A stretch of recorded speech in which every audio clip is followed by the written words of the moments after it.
미국 텍사스에 가면 예이츠 풀이라는 유전이 있습니다. 미국에서도 아주 손꼽히는 큰 유전인데요.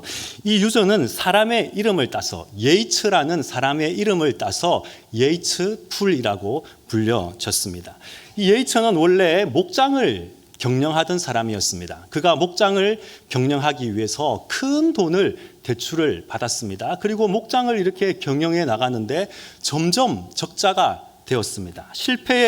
실패를 거듭하다가 결국에는 빈털터리가 되고 급기야 정부에서 극빈자에게 주는 그 구제금을 가지고 하루하루를 연명해 나갔습니다. 그런데 얼마 있지 않아서 대반전이 일어났습니다. 석유 탐사팀이 예이츠가 경영하는 목장을 지나가다가 이곳에 석유가 기름이 깔려 있을 것 같습니다. 그런 진단을 내리게 됩니다. 그래서 그 목장을 팠더니 그곳에서 하루에 12만 배럴 이상이 되는 엄청난 석유가 쏟아져 나왔습니다. 이 12만 배럴이면 오늘 석유가 이렇게 기름값이 계속 오르고 있는 상황에서 하루에 한 15억 정도? 수십억에 가까운 그런 엄청난 양의 기름이 석유가 하루에도 이렇게 솟아났던 것입니다. 예이츠는 돈방석, 그야말로 돈방석 위에 앉아 있으면서도 궁핍한 삶을, 극빈자의 삶을 살아갔던 것입니다. 성도 여러분, 하나님께서 오늘날 우리 그리스도인들에게 믿음의 유전을 주셨습니다. 그런데 그 믿음의 유전을 사용하지 못하고 그저 바닥에 깔고 앉아있는, 그것을 발견하지 못하고 살아가고 있는 우리의 모습들이 아닌지요. 최고의 환경 속에 살아가면서도 최악의 삶을 살아가고 있지는 않습니까? 오늘 본문의 예수님의 제자들이 바로 그러합니다. 예수님의 제자들은 최고의 능력자, 전능하신 하나님이신 예수님과 한 배를 타고 있으면서도 그들은 두려워하고 염려하며 불안에 떨고 있었습니다. 제자들이 왜 두려움에 사로잡혀 있었습니까? 제자들이 타고 있던 배에 큰 광풍이 불어닥쳤기 때문입니다. 그래서 배에 물결이 가득하게 되었습니다. 오늘 본문 37절 말씀을 함께 읽겠습니다. 큰 광풍이 일어나며 물결이 배에 부딪혀 들어와 배에 가득하게 되었더라. 아멘. 예수님께서 이 제자들과 함께 배를 타고 갈릴리 바다를 지나가실 그때에 갑자기 광풍이 불어닥친 것입니다. 파도가 금방이라도 배를 뒤집어 삼킬 것처럼 온 배를 덮고 있었습니다. 배 안에는 물이 가득하게 되었고 이제 배는 가라앉는 것은 시간 문제였습니다. 그야말로 절망적인 상황 가운데 있었던 것입니다.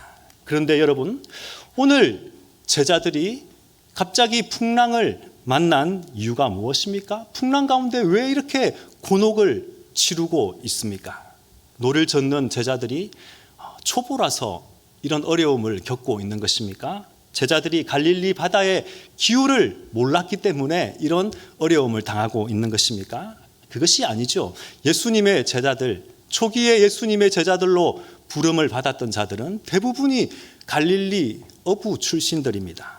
평생 이 갈릴리에서 고기를 잡으며 지내왔던 자들입니다. 그렇기 때문에 기온이나 바람의 변화만 보아도 오늘 날씨가 어떻겠구나, 맑겠구나, 흐리겠구나, 태풍이 불겠구나, 그것을 능히 짐작할 수 있는 베테랑들이었습니다. 자, 그럼에도 불구하고 이들이 타고 가는 그 배에 광풍이 불어닥쳤고 이들은 어려움 가운데, 고난 가운데 처하게 되었던 것입니다. 여러분, 우리는 이것을 통해서 깨닫게 됩니다. 인생의 풍랑이라는 것은 인생의 항해가 서툰 사람에게만 찾아오는 것이 아니라 아주 노련한 자들에게도 찾아온다는 것입니다. 건강하던 사람도 갑자기 중병을 앓게 되는 경우가 있죠. 노련한 사업을 경영하는 자들도 사업의 실패를 경험하기도 합니다. 믿음의 거장들도 시험을 만나고 유혹 가운데 빠질 수 있고 그 가운데 넘어질 수도 있습니다. 오늘 이 자리에 있는 저와 여러분들은 말할 것도 없죠. 우리는 인생을 살아가면서 많은 풍랑을, 고난을 겪게 됩니다. 특별히 오늘 본문의 제자들이 만난 이 풍랑이 특이한 점은요, 요나처럼 불순종하다가 만난 풍랑이 아니라는 것입니다. 요나가 니느웨에 가서 심판의 메시지를 전하라는 하나님의 그 말씀에 불순종하고 다시스로 향하는 배를 탔을 때에 하나님께서는 요나가 타고 있던 그 배에 풍랑을 보내셨습니다. 그리고 물고기 배 안에서 3일 동안 요나에게 고난을 주셨습니다. 그런데 오늘 본문에서 제자들이 만났던 풍랑은 그런 풍랑이 아닙니다. 오늘 35절 말씀을 함께 읽겠습니다. 그날 저물 때에 제자들에게 이르시되 우리가 저편으로 건너가자 하시니. 아멘. 여러분, 지금 이 말씀은 누가 누구에게 하고 있는 것입니까? 예수님께서 제자들에게 하신 말씀입니다. 곧 저편으로 건너가자라고 하신 것은 제자들의 생각이 아닙니다. 제자들의 뜻이 아니었습니다. 하나님의, 우리 예수님의 말씀이었고, 제자들은 다만 그 예수님의 말씀에 순종하여서 건너편으로 갔던 것입니다. 그런데 예수님의 말씀에 순종한 결과가 풍랑으로 찾아왔다는 것입니다. 예수님의 말씀에 순종하면 복을 받고 모든 문제가 잘 풀리고 어려움이 없고 평탄한 길만 갈 것 같은데, 더군다나 의아한 것은 예수님을 모시고 가는, 예수님과 함께 하고 있는 이 배에도 풍랑이 찾아왔다는 것입니다. 이처럼 인생의 바다에서 항해를 하는 동안 믿음대로 순종하여 살던 사람도, 그리고 예수님과 동행하던 사람들도 시련을 만나고 어려움을 만나게 된다는 것입니다. 예수님을 믿는다고 해서 꽃길만 걷는 것이 아니죠. 만사가 형통한 것이 아니라는 것입니다. 하나님을 신실히 섬기는 자에게도 고난이 온다는 것입니다. 예수님을 믿는 자들도 불신자들과 같이 똑같이 병들고 아프고 고난을 당하게 됩니다. 아니, 오히려 우리 주위에 예수 믿는 나보다 불신자들이 더 잘 되는 것 같은 그런 경우를 우리들 얼마든지 경험하고 있지 않습니까? 가끔 인생에 고난이 찾아올 때에 내가 지은 죄 때문에 고난이 찾아왔다라고 말하는 분들이 있지만, 고난은 하나님의 그 징계의 채찍으로만 오는 것이 아닙니다. 자신의 죄와 상관없이 신실한 믿음을 가진 자들에게도 고난은 찾아오는 것입니다. 우리는 이 사실을 고난의 대명사인 욥을 통하여서 잘 알 수 있습니다. 우리 욥기 1장 1절 말씀을 함께 읽겠습니다. 우스 땅에 욥이라 불리는 사람이 있었는데 그 사람은 온전하고 정직하여 하나님을 경외하며 악에서 떠난 자더라. 아멘. 욥은 어떤 자입니까? 하나님이 보시기에 정직하고 온전한 자였습니다. 하나님을 경외하며 악에서 떠난 자였습니다. 성경은 이렇게 욥에 대하여서 평가하고 있습니다. 그런데 이런 욥에게 찾아온 것은 복이 아니라 고난이었다라는 사실입니다. 재산을 다 잃어버리고 한날 한시에 사랑하는 자녀들을 잃어버리고 또 자신의 몸도 심한 병에 걸리게 됩니다. 그야말로 고난의 쓰나미가 욥에게 불어닥쳤던 것입니다. 그러므로 인생의 풍랑이라는 것은 누구에게나 다 찾아오는 것입니다. 누구도 예외가 없습니다. 그렇기 때문에 우리가 인생을 살아가는 동안 고난을 만났을 때에 이것을 당연하게 여기고 받아들이는 것이 정신건강에 이롭습니다. 왜 나에게 이런 고난이 찾아왔는가? 하나님 왜 나에게 이런 어려움을 주시는 것입니까? 이렇게 원망하고 불평하면 결코 이 문제를 해결할 수 없습니다. 오히려 고난이 왜 나에게 왔는지 묵상하고 또 믿음의 눈으로 바라보고 믿음 안에서 이 고난을 극복할 때에 하나님께서 우리에게 주시는 은혜가 있는 것입니다. 자, 그런데 오늘 본문을 보게 되면 제자들이 더 이해할 수 없는 사실이 한 가지 있었습니다. 그것이 무엇입니까? 오늘 38절 전반부 말씀을 보시면요, 우리 함께 읽겠습니다. 예수께서는 고물에서 베개를 베고 주무시더니. 아멘. 지금 광풍이 불어닥쳐서 배가 흔들리고 있습니다. 배 안에 물이 가득 차 있습니다. 배가 침몰할 지경입니다. 제자들은 물에 빠져 죽는다고 아우성을 치면서 난리가 났습니다. 그런데 예수님께서는 그 가운데서 주무시고 계시더라는 사실입니다. 여러분, 이것이 무슨 말입니까? 우리가 인생을 살아가면서 어려움을 당할 때에, 고난을 당할 때에, 그래서 고통과 절망 가운데 있을 때에 하나님은 아무런 응답이 없으시다는 것입니다. 하나님이 도무지 나에게 관심이 없으신 것처럼, 한쪽에서 그저 방관하시고 주무시는 것처럼 보일 때가 있다라는 것입니다. 여러분, 성숙한 그리스도인이라면 인생에 고난이 찾아오는 것쯤은 당연히 생각합니다. 이것을 극복하기 위해서 믿음으로 살려고 노력하고 애를 쓰기도 합니다. 하지만 하나님이 이 상황을 외면하고 계시다는 그것만큼은 도무지 이해할 수가 없습니다.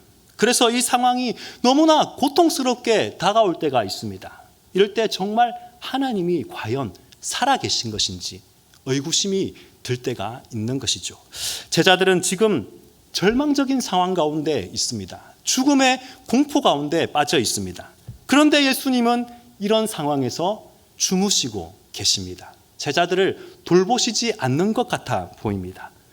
제자들이 얼마나 예수님을 원망스러워 했겠습니까? 제자들이 예수님을 깨워서 말합니다. 어떻게 깨웠겠습니까? 모기 소리처럼 예수님 좀 일어나십시오 이렇게 했겠습니까? 아니겠죠. 큰 소리를 외치며 예수님 빨리 좀 일어나셔서 우리를 좀 구원해 주십시오. 뭐 하십니까? 지금 주무실 때입니까? 이렇게 크게 외쳤을 것입니다. 이에 잠에서 깨신 예수님은 바람을 꾸짖어 잔잔케 하셨습니다. 그리고 제자들을 돌아보시며 이렇게 말씀하십니다. 40절입니다. 제가 읽습니다. 이에 제자들에게 이르시되 어찌하여 이렇게 무서워하느냐? 너희가 어찌 믿음이 없느냐 하시니. 아멘. 예수님께서는 지금 제자들의 믿음 없음을 책망하고 계십니다. 그런데 제자들의 반응은 무엇입니까? 제자들의 반응이 41절 말씀에 기록되어 있습니다. 우리 함께 41절을 읽겠습니다. 그들이 심히 두려워하여 서로 말하되 그가 누구이기에 바람과 바다도 순종하는가 하였더라. 아멘. 그가 누구이기에 바람과 바다도 순종을 하는가. 제자들은 지금 무엇에 놀랐습니까? 바람을 꾸짖어 잔잔케 하시는 예수님의 그 능력을 보고, 예수님께서 행하신 그 이적을 보고, 기적을 보고 거기에 아주 놀랐습니다. 만약 우리가 그 현장에 있었다면 동일하게 우리도 제자들과 마찬가지로 예수님께서 행하신 그 능력에, 그 이적을 보고 감탄하였을 것입니다. 그런데 여러분, 우리가 오늘 이 사건에서 진짜 정말 놀라야 할 부분은 따로 있습니다. 그것이 무엇이냐면, 그렇게 바람이 불어닥치고 배 안에 물이 가득하고 배가 가라앉게 되었음에도 불구하고 예수님께서는 그런 상황 가운데서도 고요히 잠잠히 주무시고 계시더라는 것입니다. 제자들이 죽는다고 난리를 치고 있는데도 예수님께서는 편히 주무시고 계셨다는 것입니다. 우리가 정말 놀라야 할 것은 이런 상황 가운데서도 편히 안식하고 주무시는, 평안을 누리시는 그 예수님의 그 믿음을 우리는 살펴보아야 합니다. 성경에서 예수님께서 주무셨다라고 기록하고 있는 부분은요, 오늘 본문의 사건에서만 나타납니다. 물론 그렇다고 하여서 예수님께서 평소에 잠을 안 주무신 것이 아니겠죠. 육체를 가진 예수님, 완전한 인간이셨기 때문에 예수님께서는 밤이 되면, 그리고 피곤하면 당연히 주무셨을 것입니다. 그러나 성경은 오늘 이 사건에서만 유독 예수님께서 주무셨다라고 기록을 하고 있습니다. 그만큼 오늘 본문에서 예수님께서 주무셨던 이 사건, 예수님께서 고물에서 베개를 베고 주무신 이 사건은 상당히 의도적인 행동이셨다라는 것을 짐작할 수 있습니다. 그리고 저자인 마가 역시 의도적으로 예수님께서 주무셨다라는 이것을 구분하고 이렇게 드러내고 있는 것입니다. 여기에서 우리에게 들려주시고자 하는 중요한 메시지가 있습니다. 그것이 무엇이냐면요, 바로 풍랑 속에서도 주무시는 예수님의 그 믿음을 우리가 붙들어야 한다라는 사실입니다. 제자들은 지금 풍랑을 잠잠케 하시는 예수님의 그 능력과 이적을 보고 놀라워하고 있습니다. 예수님의 능력으로 말미암아 바다가 잔잔케 된 그 현상만을 바라보며 놀라워하고 있습니다. 예수님을 따랐던 대부분의 무리들 역시 예수님께서 행하셨던 그 이적과 그 능력들, 그 기적만을 바라보며 관심을 쏟았습니다. 그러나 진정한 기적, 그것은 풍랑 속에서도 예수님께서 주무시고 계셨다는 사실입니다. 오늘 본문에서 주무셨다, 주무시는지라로 번역된 헬라어 카듀도, 이것은요 아무런 근심 없이 마치 어린 아기가 엄마의 품에 안겨서 자듯이 아무런 근심 없이 평안히 주무셨다라는 의미를 가지고 있습니다. 광풍으로 배가 요동을 치고 있고 성난 파도가 뱃전을 치고 있는 그런 상황에도 예수님께서는 아무 염려 없이 평화롭게 주무셨다라는 것입니다. 풍랑 가운데서도 예수님은 샬롬, 평안을 누리셨다라는 것입니다. 이 사실을 통해 예수님께서 말씀하시고자 하는 것이 무엇입니까?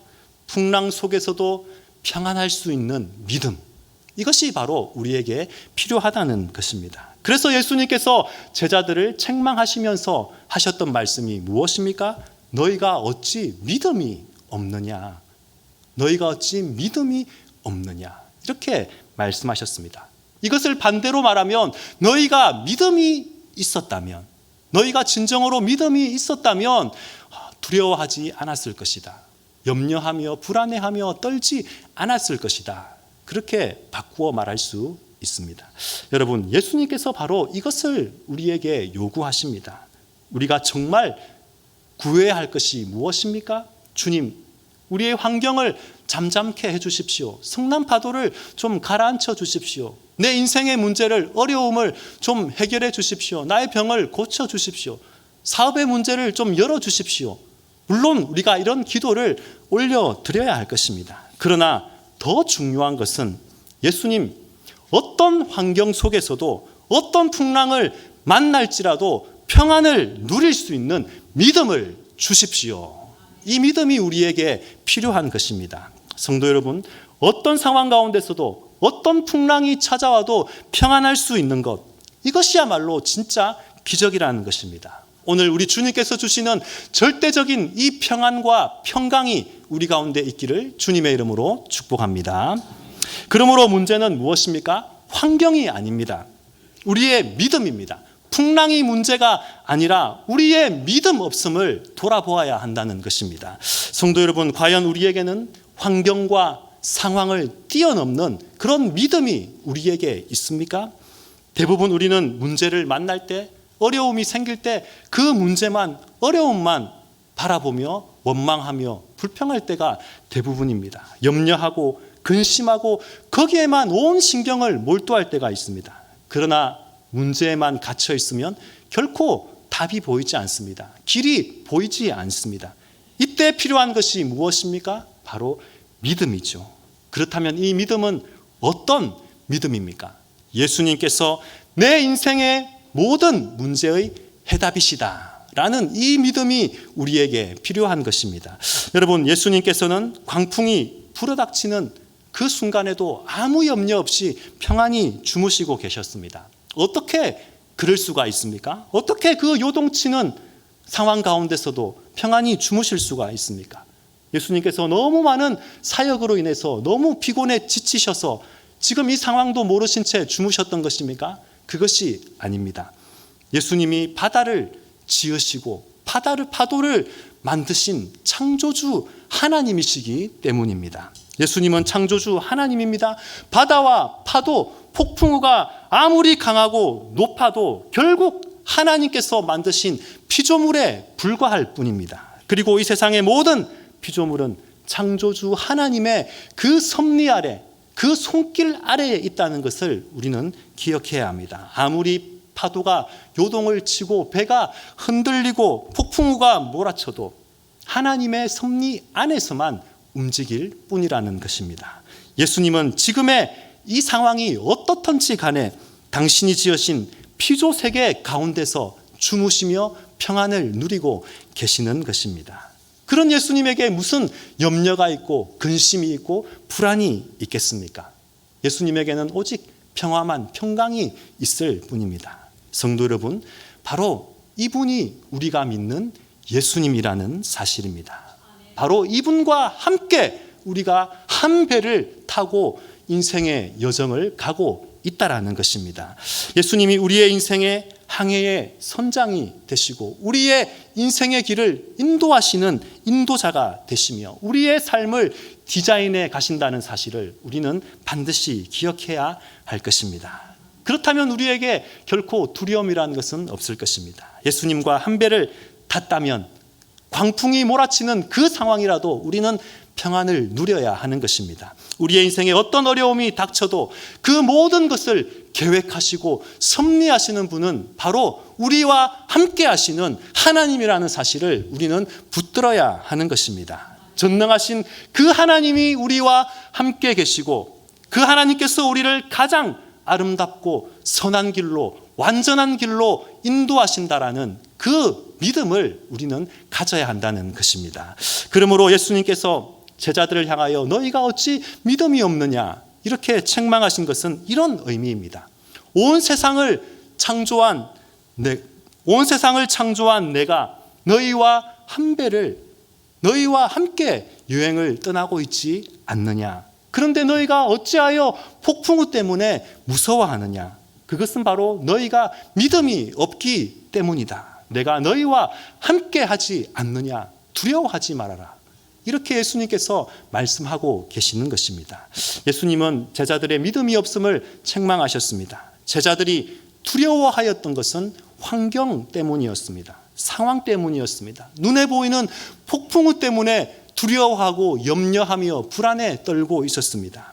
그러나 궁극적인 원인은 믿음이 없었기 때문입니다. 제자들은 지금껏 예수님과 함께 하면서 예수님께서 행하셨던 그 수많은 이적과 능력들을 직접 가까이서 보았던 자들입니다. 그럼에도 불구하고 예수님에 대한 믿음이 없으니 두려움을 느끼게 되더라는 것입니다.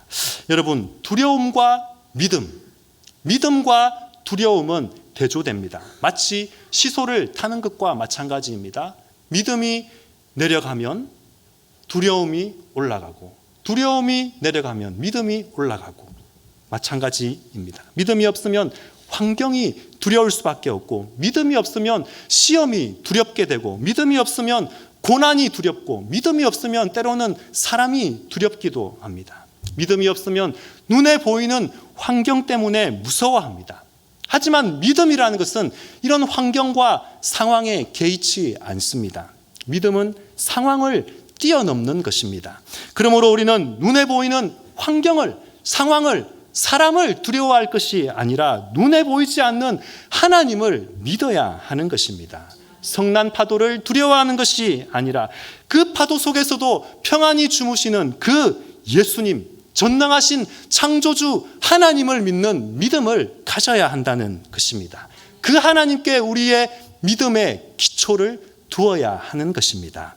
어리석은 사람들은 어려움이 있을 때마다, 고난을 당할 때마다, 시련을 만날 때마다 고난의 한가운데 서서 왜 내가 이런 어려움을 겪게 되는가?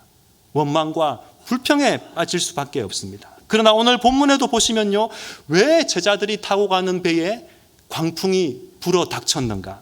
그 이유에 대하여서 성경은 침묵하고 있습니다. 한마디로 말해서 이유가 없다라는 것입니다. 우리의 인생에 찾아오는 고난에도 이유가 없습니다. 우리의 인생이 내 뜻대로, 내 생각대로, 내 의지대로만 된다면 얼마나 좋겠습니까? 하지만 그렇지 않습니다. 여러분, 지금껏 인생을 살아오면서 내 뜻대로, 내 생각대로, 내 계획대로 되었던 것이 얼마나 있습니까? 한 치 앞도 모르는 것이 바로 우리의 인생입니다. 여러분, 우리의 인생이 언제나 화창한 봄날만 있는 것이 아닙니다. 인생의 꽃길만 걷는 것이 아니죠. 화창한 하늘에 갑자기 먹구름이 몰려오고 비가 내리고 광풍이 불어 닥치는 것이 바로 우리의 인생입니다. 아니, 우리의 인생에는 반드시 폭풍우가 불어 닥치게 되어 있습니다. 이유는 없습니다. 알 수도 없습니다. 그렇지만 해답은 있습니다. 그것이 무엇입니까? 바로 믿음이죠. 나와 한 배를 타고 계시는 그 예수님, 전능하신 하나님, 창조주 하나님, 그 하나님이 내 삶을 인도하시는 인도자가 되신다라는 이 사실을 붙들 때에 우리는 우리의 인생에 닥쳐오는 그 모든 풍랑을 극복할 수 있게 되는 것입니다. 여러분, 믿음의 거장이었던 사도 바울의 인생을 살펴볼 때에 그의 삶은 언제나 평탄하고 순탄한 것만은 아니었습니다. 오히려 그의 인생에는 폭풍우가, 풍랑이 더 많았습니다. 바울이 자신의 인생에 불어닥친 폭풍우를 이렇게 묘사하였습니다. 우리 고린도후서 11장 25절에서 27절 말씀을 함께 읽겠습니다. 3번 태장으로 맞고, 1번 돌로 맞고, 3번 파선하고, 일주야를 깊은 바다에서 지냈으며, 여러 번 여행하면서 강의 위험과 강도의 위험과 동족의 위험과 이방인의 위험과 시내의 위험과 광야의 위험과 바다의 위험과 거짓 형제 중의 위험을 당하고, 또 수고하며 애쓰고 여러 번 자지 못하고 줄이며 목마르고 여러 번 굶고 춥고 헐벗었노라. 아멘. 이 말씀을 보시면요, 그야말로 바울의 인생은요, 가는 곳마다 위험이 도사리고 있었습니다. 풍랑의 연속이었습니다. 고난이라는 고난은 다 겪었던 것이 바울의 인생이었습니다. 하지만 바울은요, 그런 상황 가운데서도 한 번도 두려워하지 않았습니다. 왜냐하면 자신과 한 배를 타고 계시는 그 전능하신 하나님에 대한 믿음이 있었기 때문입니다. 자신의 삶을 인도하시는 그 하나님에 대한 절대적인 믿음과 신뢰가 있었기 때문에 바울은 어떤 상황 가운데서도 두려워하지 않았습니다. 그래서 바울은 고린도후서 4장 8절 9절에서 이렇게 말씀하였습니다. 우리가 사방으로 우겨쌈을 당하여도 쌓이지 아니하며 답답한 일을 당하여도 낙심하지 아니하며 박해를 받아도 버림바 되지 아니하며 거꾸로 떨림을 당하여도 망하지 아니하고. 아멘. 성도 여러분, 우리가 인생을 살다가 보면 앞으로 나아가지도 못하고 더 이상 뒤로 물러서지도 못하는 그런 인생의 어려운 때를 만날 때가 있습니다. 정말 사방이 꽉 막혀서 무엇을 해야 할지, 어디서부터 무엇을 시작해야 할지 모르는 그런 답답함 가운데, 어려움 가운데 처할 때가 있습니다. 사방으로 우겨쌈을 당할 때가 있습니다. 그러나 하나님을 믿는 하나님의 백성들은 어디가 열려 있습니까? 바로 하늘이 열려 있다라는 것을 우리는 기억해야 합니다. 사방이 우겨쌈을 당하여도 하늘은 언제나 열려 있습니다. 우리와 한 배를 타고 계시는 그 예수님을 믿는 한 우리에게는 언제나 하늘이 열려 있다라는 사실을 기억해야 합니다. 그렇기 때문에 성도 여러분, 환경을 바라보지 마십시오. 자꾸 고난을 묵상하지 마시고 현재의 상황을 바라보고 절망하지 마시고 주님을 바라보시기 바랍니다. 폭풍 속에서도 평안히 주무시는 그 예수님, 폭풍까지도 다스리시는 창조주 하나님, 그 전능하신 하나님이 지금도 나와 함께 하시며 내 인생의 항해의 선장이 되시고 나의 삶을 인도하시고 가장 아름다운 길로, 가장 완전한 길로, 가장 선한 길로 나의 삶을 인도하신다라는 이 믿음을 붙들고 우리 주님과 한 걸음 한 걸음 나아가시기를 바랍니다. 날마다 이 믿음을 가지고 세상의 어떤 풍랑 가운데서도 믿음으로 승리할 수 있는 저와 여러분이 되시기를 주님의 이름으로 축원합니다.